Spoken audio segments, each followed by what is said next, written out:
Hello and welcome back to my Let's Play Pillars of Eternity 2. As you see, we are back at this dialogue. I tried the combat a lot. I actually tried to win this combat for 40 minutes. I've tried over and over again. And they're just too high level. Because the problem is the three shamans, including Sugan, are going to these totems and start non-stop summoning elemental blights. So I got to kill those pillars first. And then I got to kill the shamans because they also have healing abilities and rather strong spells. The problem is I cannot kill the shamans quick enough before they actually get healed again. I don't hit them well enough because our party is not so high level, at least not for the main quest anymore. They just don't get hit. Which means I deal not enough damage to take them down fast enough before they start to heal each other. In other words, I can't win this combat right now. So we have to go story-wise without fighting them. I'm really sorry, Maya. Long have we kept peace with the Sands. I would support you in your revenge and your bloodbath that you want to do. But we have to go for another option. My nose is going super crazy right now. But I wanted to stream anyway. Your type weren't exactly a comp. We were sure the Godwalker came to cast them out. That driving them away was a hold we must go. Not an option, Snake. Bet you were keeping count of how many good soldiers you fanged. So we can't... Wait, as you wish? It's a pity that there is no intimidation. So I can attack them. Or go for as you wish, Maya.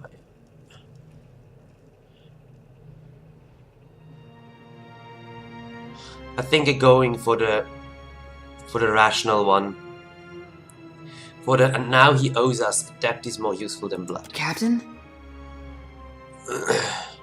Just kidding, I could use some snake skin gloves. Down, it's an order. Vengeance won't save the ones you lost, soldier. Pace yourself, you have more important fights ahead of us. Yeah, sure, pace yourself, we have more important fights ahead of us. Aye, aye, ma'am. Sorry, Maya, you will like me even less when you find out what you did with Kana.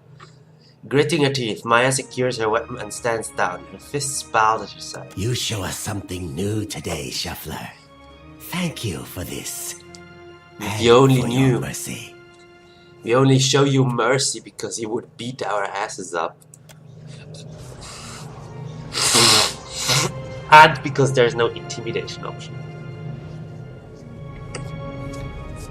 Maya wants to talk? Sure. Captain, a word? Yes, Maya? What, did Ishi defecate in your favorite helmet or something?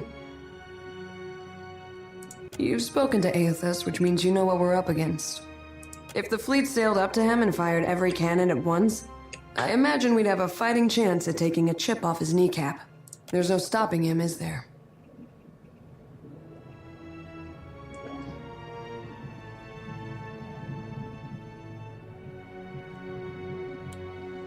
Who says we need to stop him? If that's a joke, it's a poor one.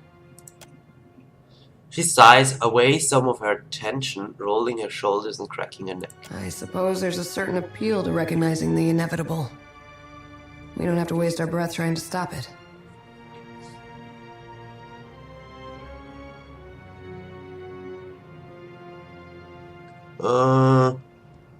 Care to elaborate on that? It reminds me of the first time I shot to kill. Oh, I have to hear this. There he stood, a pirate captain barking orders from the forecastle. Out of everyone's range but mine. The wind toyed with us. I took aim, never thinking I'd make the shot, but then I felt this awareness, like someone out there was aiming me. A cannon blast took me by surprise. I squeezed off a shot, expecting it to fly wide, but the bullet took my target between his eyes. I don't know if Bareth kicked open a door or the Sky Mother held my hand, but that man was meant to die. I've got that same feeling now. Better or worse, I know that Aothis is meant to succeed. You mean as if you got railroaded in a D&D session? Fascinating.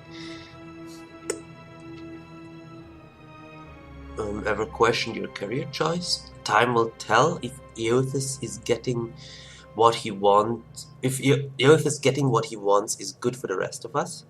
Thank you for this helpful reminder of my own insignificance.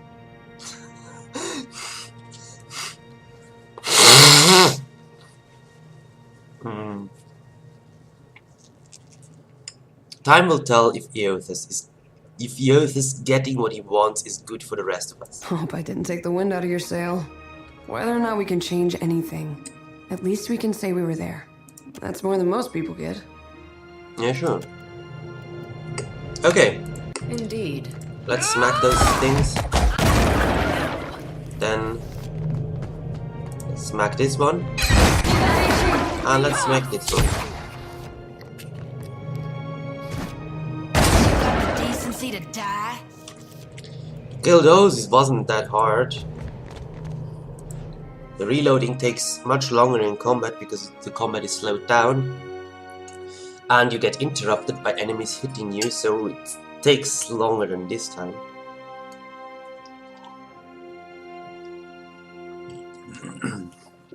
But you have to do it quick, really quick. Because they really start to summon blights right away.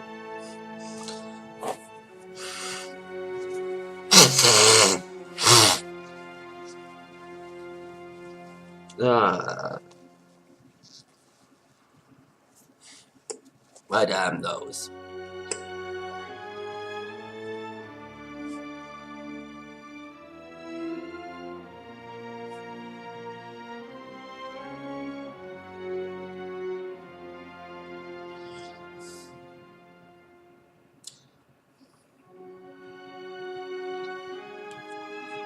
Cat. Corlagon. And some loot. I'll handle this. Okay.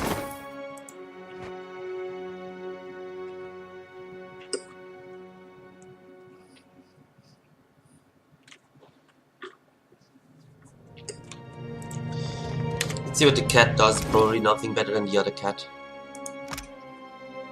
Damage from area of effect attacks, it's certainly good, and the other one is potions. Okay. We got this one. What is this? Intellect, hostile effect, and beneficial effect.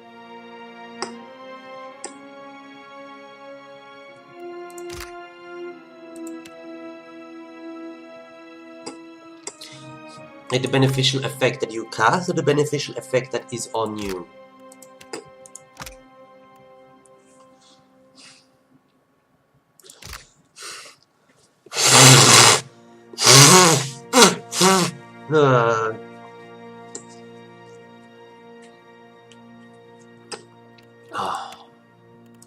I think everyone has already something. You are not the... You just got the max health thing. Good. Although he got to strip Eder of his stuff very soon. I'll put this to good use.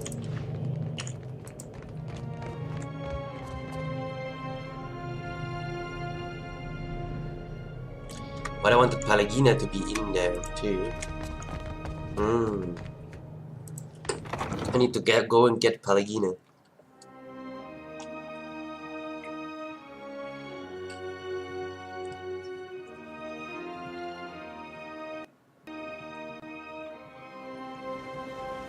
Snakes run.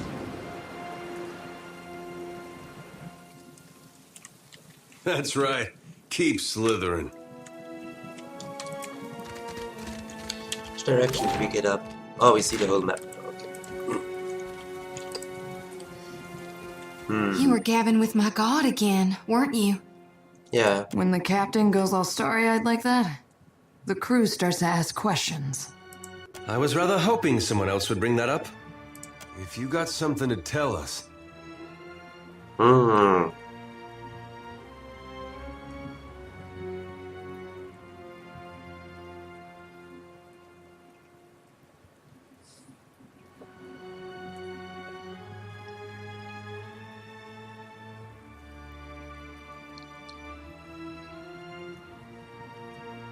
It's strange feeling part of my soul in the body of a god.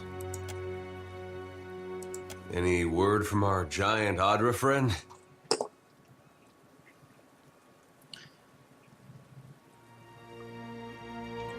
Can say Margaret's teeth. Have to follow me if you want to find out. Again, it better have a good get there. It's going to. Does that sound dangerous to you? Because it sounds dangerous to me. Honest? No. Margaret's teeth. It's notoriously perilous chain of volcanoes. That sounds ominous. All right then, let's do this.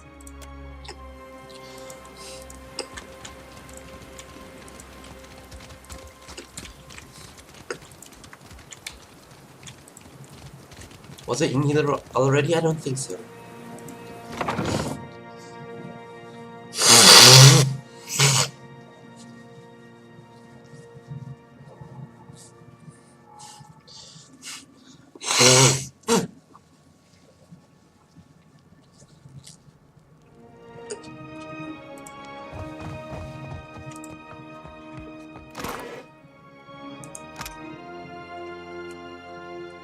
Letter from Letharn. It's the one that went away. I'll read it quickly. You know, I've never been one for superstition, but I'm telling you, there's something to these dreams. Couldn't tell you what they mean, only that they wake me 3 times a night. Oh, that's like my bladder. All of us working your farms, Piers Ilthasians to a man, are having them too. I've got no mind to tell you how to run your fort, but I've got to look after my brethren here. We left homes and families back in Red Serras, and now we're seeing strange things and laboring next to a duke's ransom in black powder. Or did you reckon a dumb hick like me wouldn't notice?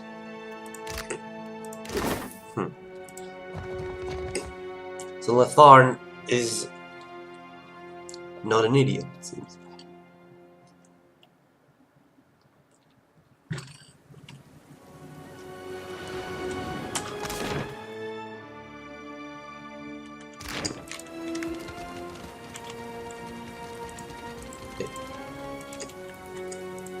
There are some more. Gonna definitely loot that.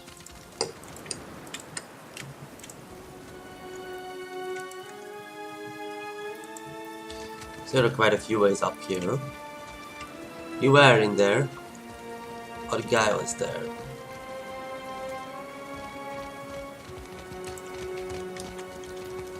No, there's nothing down there.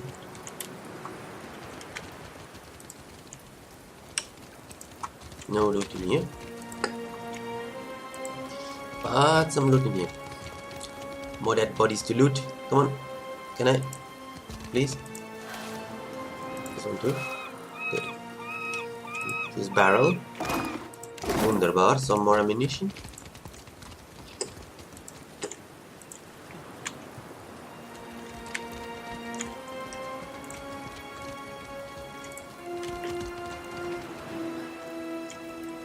We could also get over there by moving the rubble. But no real loot here. Here also not as that guy there. Okay, fine. Nothing here.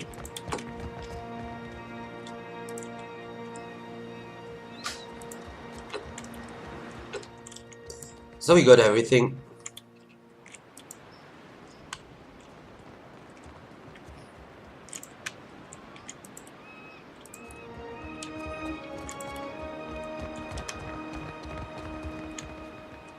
Well, for there's... I would need to tell them... Scale-bellied cowards! I knew they'd run!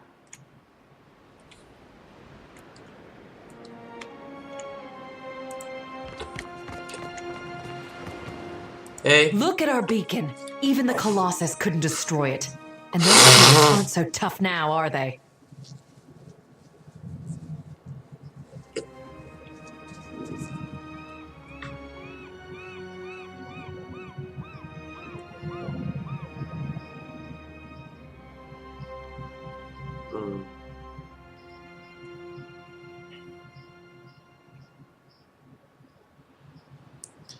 I think you mean good job. Of course, Trencher. But this is a victory for all of Rauatai. It's proof that our people can conquer anything. That our works can survive even here. You mean my work? The Hansanui will want to thank you personally for your help here. And she should also know what we're up against. Sure.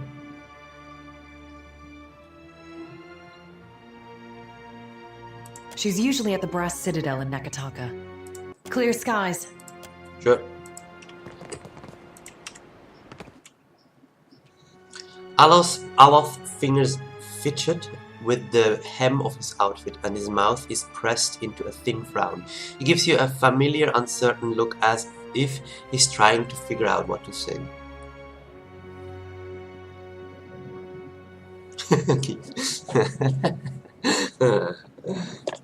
Keep it up and your face still that way.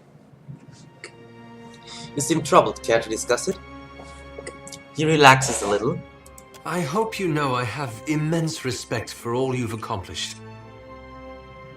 But lately, you don't seem to recognize the gravity of the situation before you. That troubles me.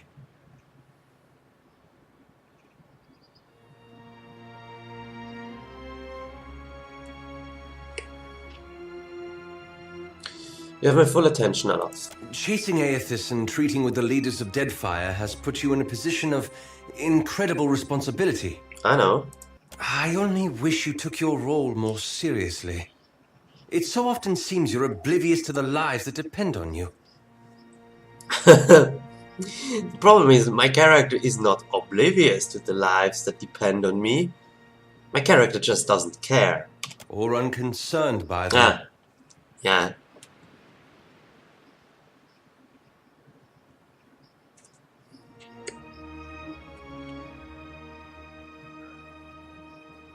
What are you asking of me?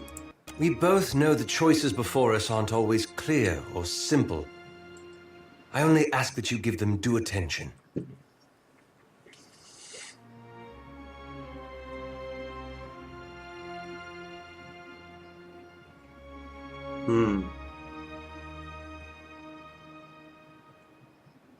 Well, I'll do my best, Aloth. No more than any of us can do.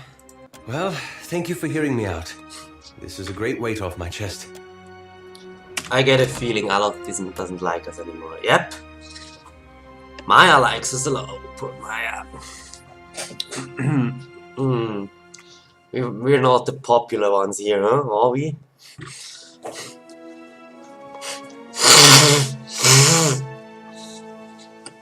We're a lot of things, actually. We're very aggressive, very clever. We're not benevolent and not stoic. Being benevolent is an easy way to get Eder to like you. He's a good guy.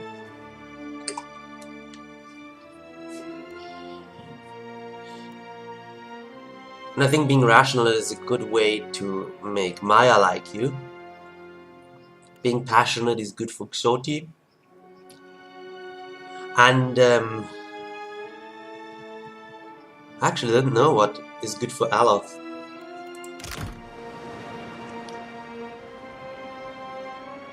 So we make a quick save here because I want to see what happens with Eder when we do this talking, if he already moves away or not. Because Eder likes us Light of Aethys be upon you, neighbor. Are you looking for survivors? Yes, actually, my friend is looking for someone we were told might live around here. A short lady, about my age, came from Deerwood with her son. Let's see, freckles, braids usually. Punches you in the arm if she likes you, face if not. Oh, and that's if you're lucky. No, that doesn't sound like anyone.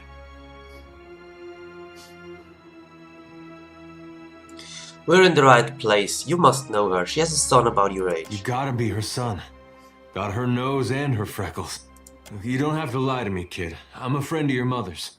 She hiding from someone? Maybe an ex-lover who gave her the best night of her life?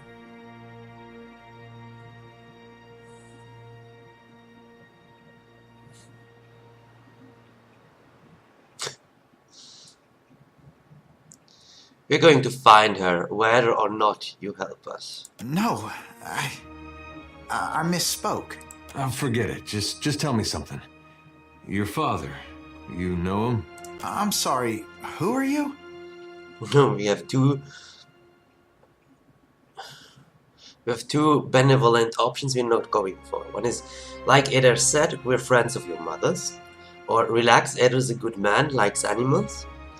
And you have the honest one. I believe my friend here may have had carnal relations with your mother a long time ago. Or with the last people you're going to see on Eora if you don't start talking. I think the below one is funny.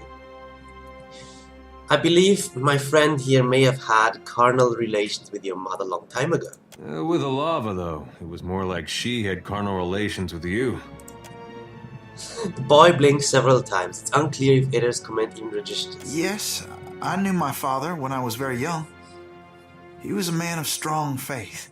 Have to be. You get Alava mad, you need a god on your side for protection. He was lost to us during the purges, which was how we came to flee here. So you met him. Well, that's great. You had a dad. A moment passes with Eder staring at Byrne with a strange, undulating grimace drawn back across his face. He clears his throat. Where's your mother now? Got a lot of catching up to do. My mother is with Aethys.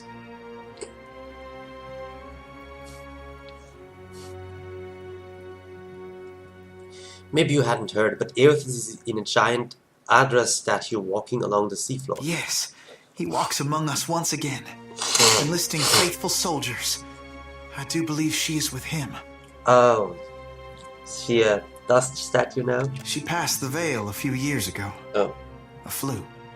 Eder's jaw slackens. It's possible her soul has taken a new body by now.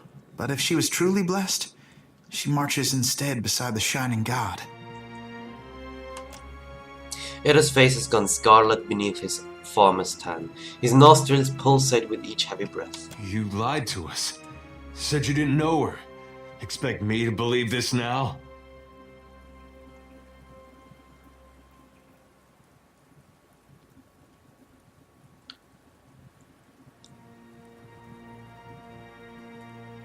Oh, I can go for this one. I don't think anybody go looking too hard for this kid if he went missing, Eder. Well, that's a good thought, but it wouldn't get me anywhere. Eder stares the boy down, then turns away with a grunt and a not worth it gesture. I'm not lying. She's buried on the other side of that hill. How could she be gone? Don't be troubled by her passing. All souls that march with Aethys receive his warmth and light. You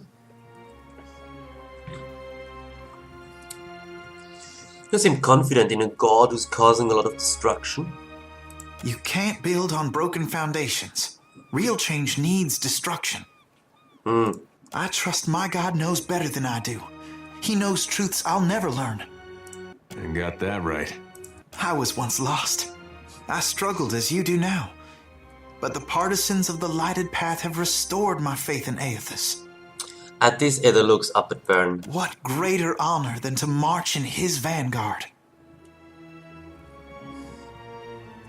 What do you mean march with the Aethys? Aethys has come to us twice now. Even Oblivion couldn't slow his march. We shouldn't have opposed his first coming. He meant to rally us under his banner. Oh, I know a lot of Dead Deer Woodens who will be relieved to hear that.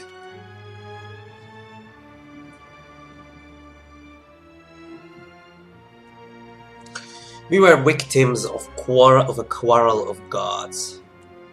And seeing what we've seen, it's hard to believe they got our best interests at heart.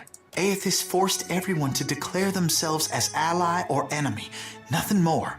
Ah, that's what you did. Now he marches again, and we have a chance to correct our mistake. Well, that's charitable. I would like to have joined him when he passed this way, but I was weak. It won't happen again. Who are the partisans of the light path? We began as children of the Dawnstars, separated from each other as we questioned our purpose. But then Aethys granted a vision to Gadarian Bosch. Bosch saw an illuminated path lighten the way through a black abyss. The words fall from his mouth, bulky and awkward as though someone else had stuffed them there. And he saw Aethys marching on the path, and Aethys bade him to march alongside. Not quite how I've been seeing it, but everyone's open to their own interpretations. And the Shining God told Gadarian Bosch to gather an army of the god's truest followers, and to prepare to lead it into battle. You'd think after getting blown up, he'd slow down on the battling.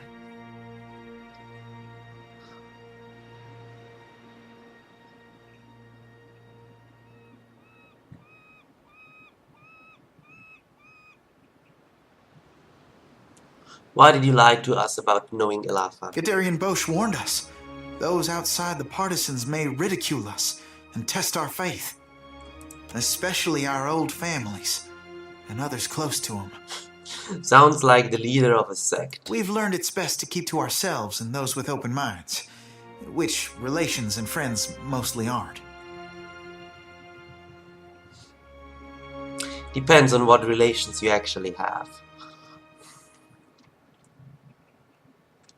Who does Eothas intend to battle then? We don't know. The end of the path hasn't been revealed to Gadarian Bosch yet. But to the faithful, shouldn't matter. So you just follow blind. You already followed blind and now you follow actually while knowing that you're following blind. Wow, smart!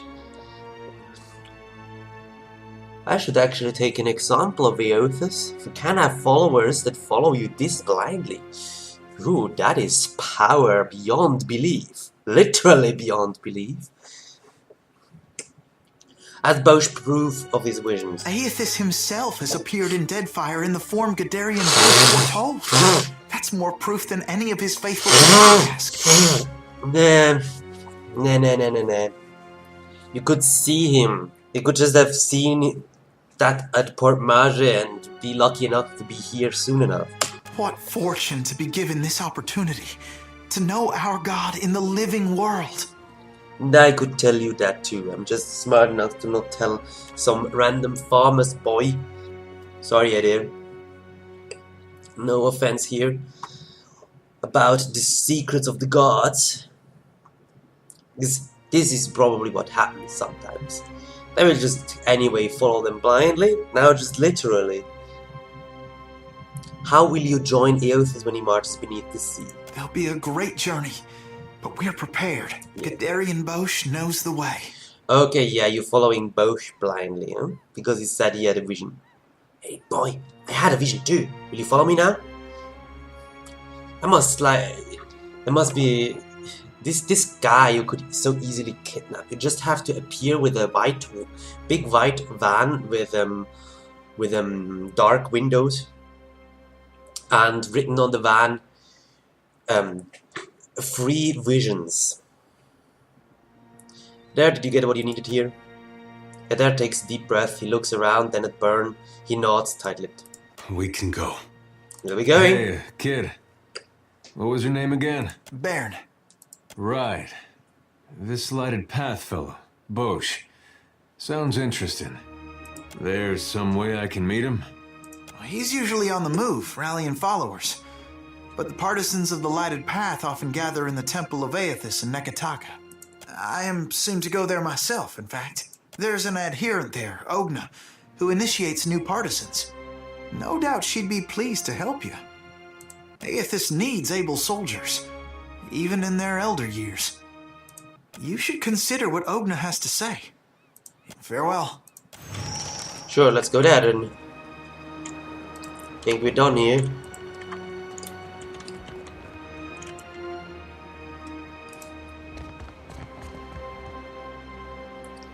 So, we need to get Palagina. We did not have that many opportunities here actually to offend Adair, but maybe we have at the Sacred Stairs. At the Temple of Gorm, maybe we can offend him there.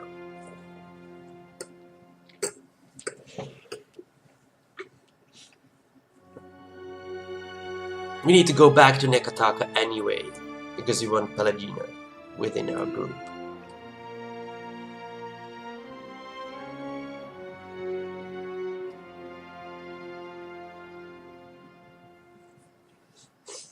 How are we doing this?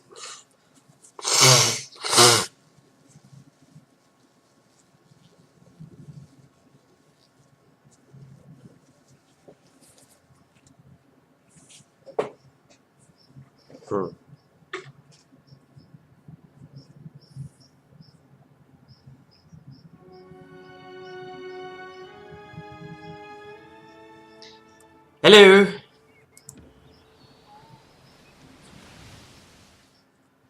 A songo is a mound of wreckage on the horizon when you see a dozen junks sailing towards you. Even at this distance you can tell they are making good speed. One of the ships pulls alongside yours, and a well-dressed Amar man appears at the edge of the deck.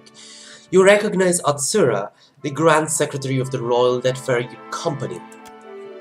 Timely of you to show up, boss. I was just scribbling down my daily report. Maya folds her arms and nods across the gap. I'm afraid it will have to wait until I return to the Brass Citadel, he nods at Maya. It is good to see you again. I see you continue to leave your mark. He is gazing toward Hazonga with a peculiar smile. The other beacon visible even here shines brightly. Though it surprises me that you are still a stranger to many in Nekataka, I suspect that will soon change.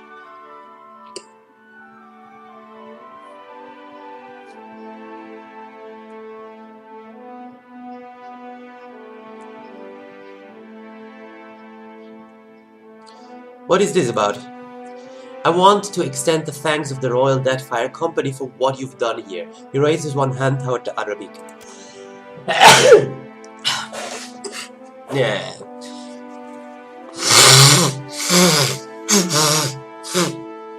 You restored a valuable asset. Whether or not that was your intention, he gives you a quick sly smile. The others at the palace will want to hear of this, no doubt, and you may as well take credit while the deed is fresh.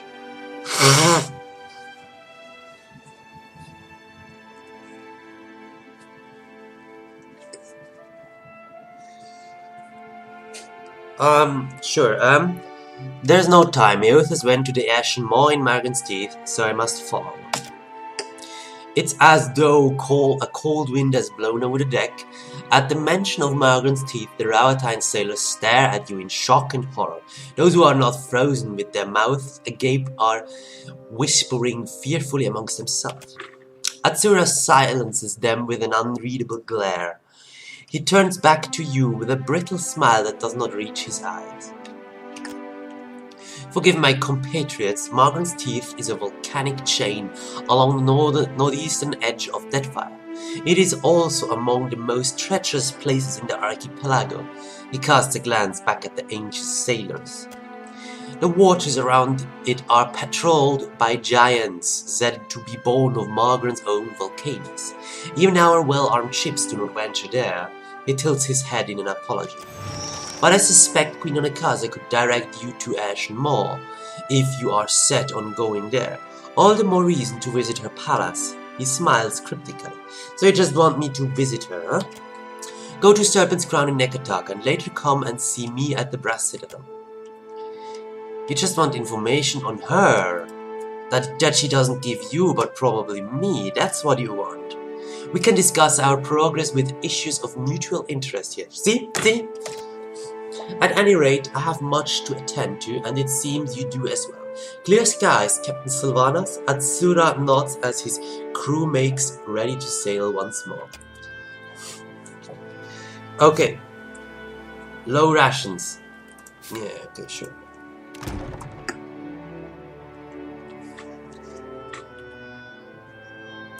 Well, we can throw in some ale and some fruits. Actually,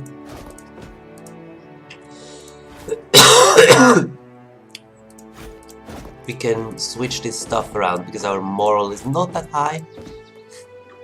Okay.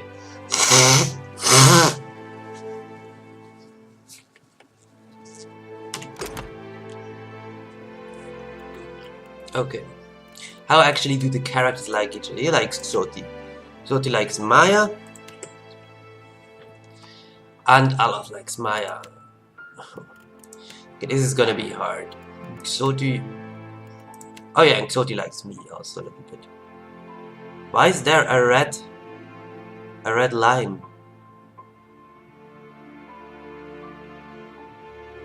That makes no sense. The line here is red and here it's blue. Shouldn't it be the other way around? Maybe they messed it up in the program. It's easy to mix things like this up in the program, but still it confuses me a little bit. We want to go back to Nekataka directly. Oh, this guy wanted to get me. That was close. That would have been bad, because we still have our old cheap ship. We haven't dealt yet with the money stuff for the better one. But let's speed this up.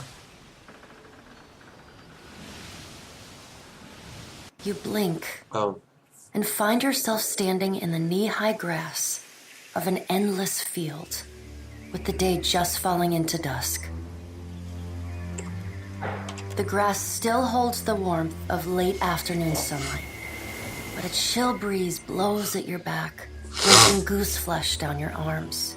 The chirr and trill of nightjars rises with the wind.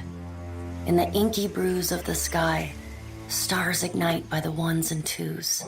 The tolling of a single bell joins the chorus of birdsong. Then another. The sound surrounds you. Every stalk of grass bears a delicate silver bell on its end, bobbing in the wind. The chill breeze becomes a howling gale, and the tide of ringing bells sweeps you off your feet. It carries you like flotsam through the sea of grass. Then, the earth falls away. The wind ceases, and you are sent tumbling up into the dark of the sky. Watcher. The voice of the pallid night shakes the earth at your feet. You have returned to Bareth's realm, your soul once more called to attend the wishes of the god of death. you know, I'm starting to look forward to these chats. You will be more forthcoming this time than you were the last, I trust. The pallid... Once again, you have spoken with the Child of Light. Tell me what you have learned.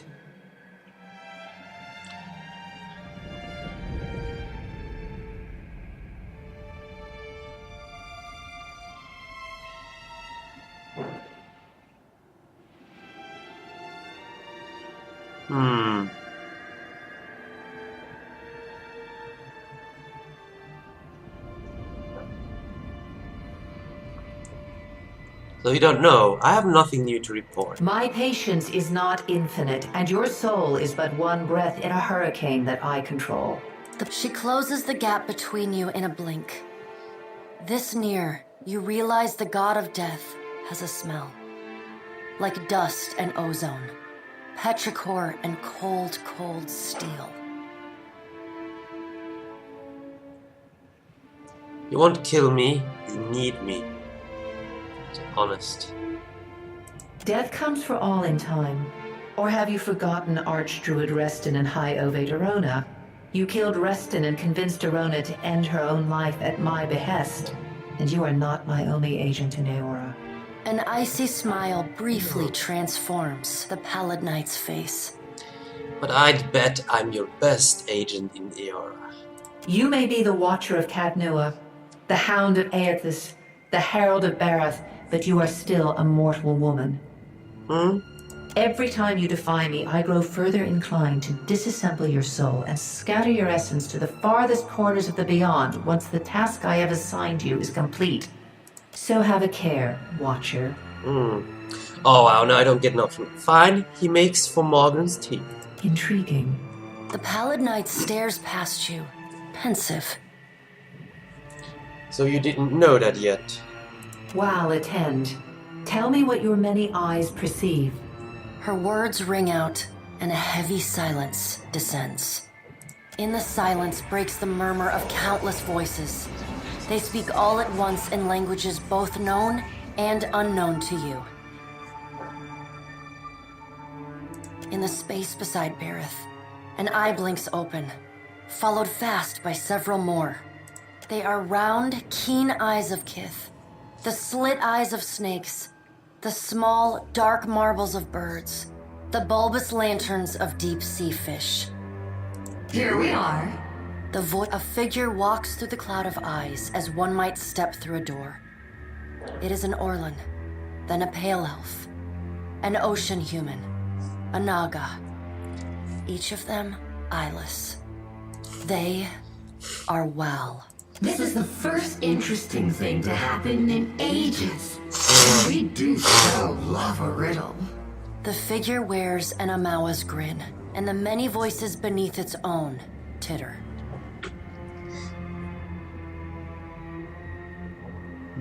Say nothing. We see between the strings of the world, and Aothis is there, strumming them like a lute. His tongue is still, yet he sings of a coming joy. What tune he plays, we do not know. It is complex, ever-shifting. One moment vibrating in harmony, the next in discord. A man strides through the door to Bareth's realm.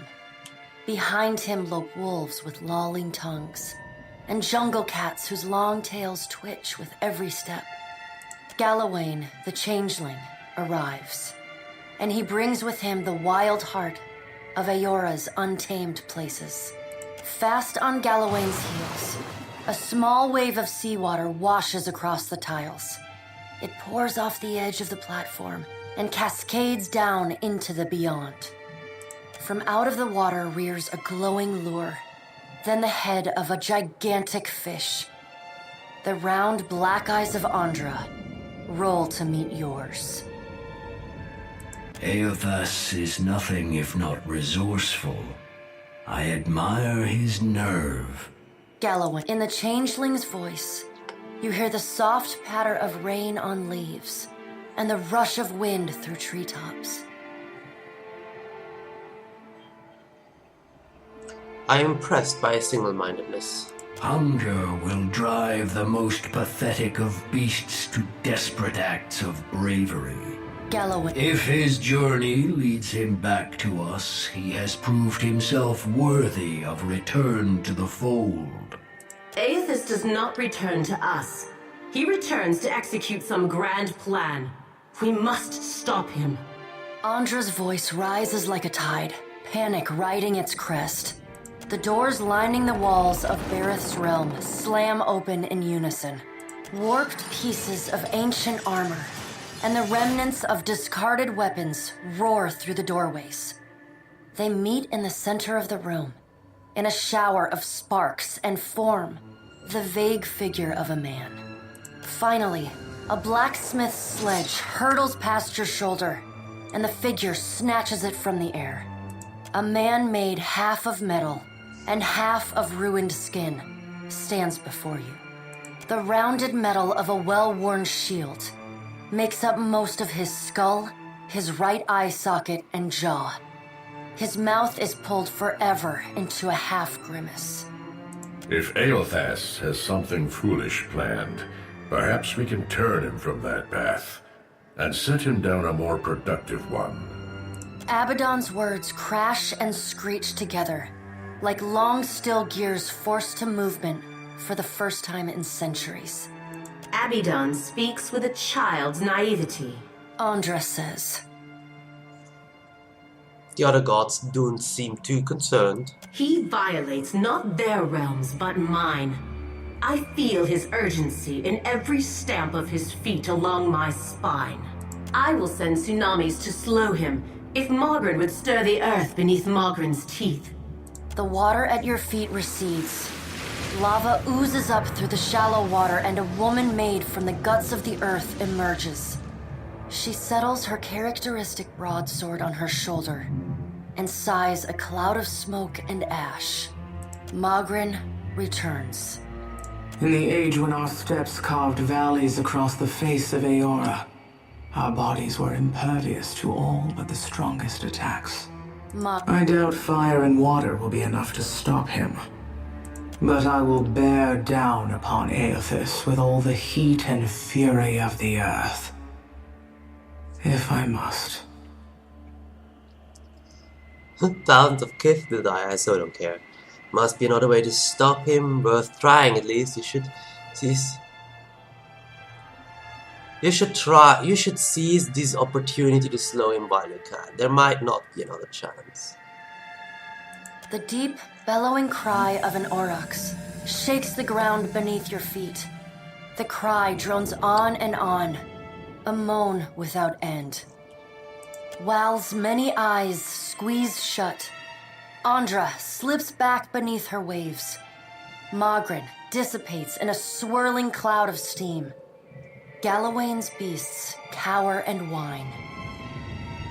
Only the pallid night stands impassive. My end comes to all things in time. Should Aethys care to hasten the inevitable, I welcome his efforts.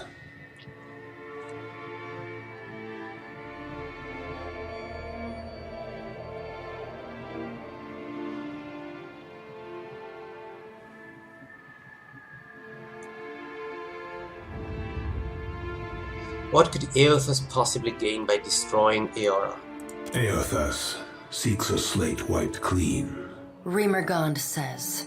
Freedom from the endless revolutions of Barath's wheel. The final emancipation of the countless stolen mortal lives the gods hoard within themselves. The Child of Light will not choose the hour of my death. Magrin tests the edge of her broadsword with a smoldering finger. He sows chaos in his longing for a radiant dawn. Andra says. So much will be lost in the cacophony of fear his actions inspire. The crack of thunder rends the air. The gods fall silent. We can wait no longer to act. The pallid knight says. Speak with him, Watcher. Discover what it is he plans. It's not like I have a choice. To live is a choice, and you yet draw breath. Drink deep of the air, Watcher. We have work yet to do. The warmth of the pallid knight's breath blows soft on the back of your neck, though she stands nowhere near you. Water begins to creep across the floor. It swells, runs swiftly, and catches at your ankles. You scrabble at the tiles, but it's no use. The current's pull drags you off the edge of Barath's realm and into the fathomless beyond. You splash down in water so dark you can't see the bottom. Then, the water recedes, gone like a dream upon waking. The hard wood of your cabin's floor presses against your spine. The gods are gone, but you remain. Well, that was a long chat. Interesting chat. Although I feel like our episode should soon end. We're nearly at 50 minutes. And I do not have time for another long episode like this. A colorful parrot lies on the railing of your ship. A missive bound to its leg bears the sigil of the Kahanga tribe. Read. Queen Onekaza's missive. Captain Sylvanas, it would be my honor to host the savior of Hasongo at the Kahanga Palace. Nekataka is a city for Huana and outsiders alike, and there is no shortage of work for Kith, who are determined to be as useful as you. Should you have the stamina for a good climb, the palace atop the Serpent's Crown could be your second home. Think of it. Okay. What do you say? How may I be of service, my lady? What should I do next? We have a long and dangerous journey before us, my lady. I advise you to prepare and gather your strength for the trials ahead. Okay, so before we go to Margaret's teeth, you mean, I think.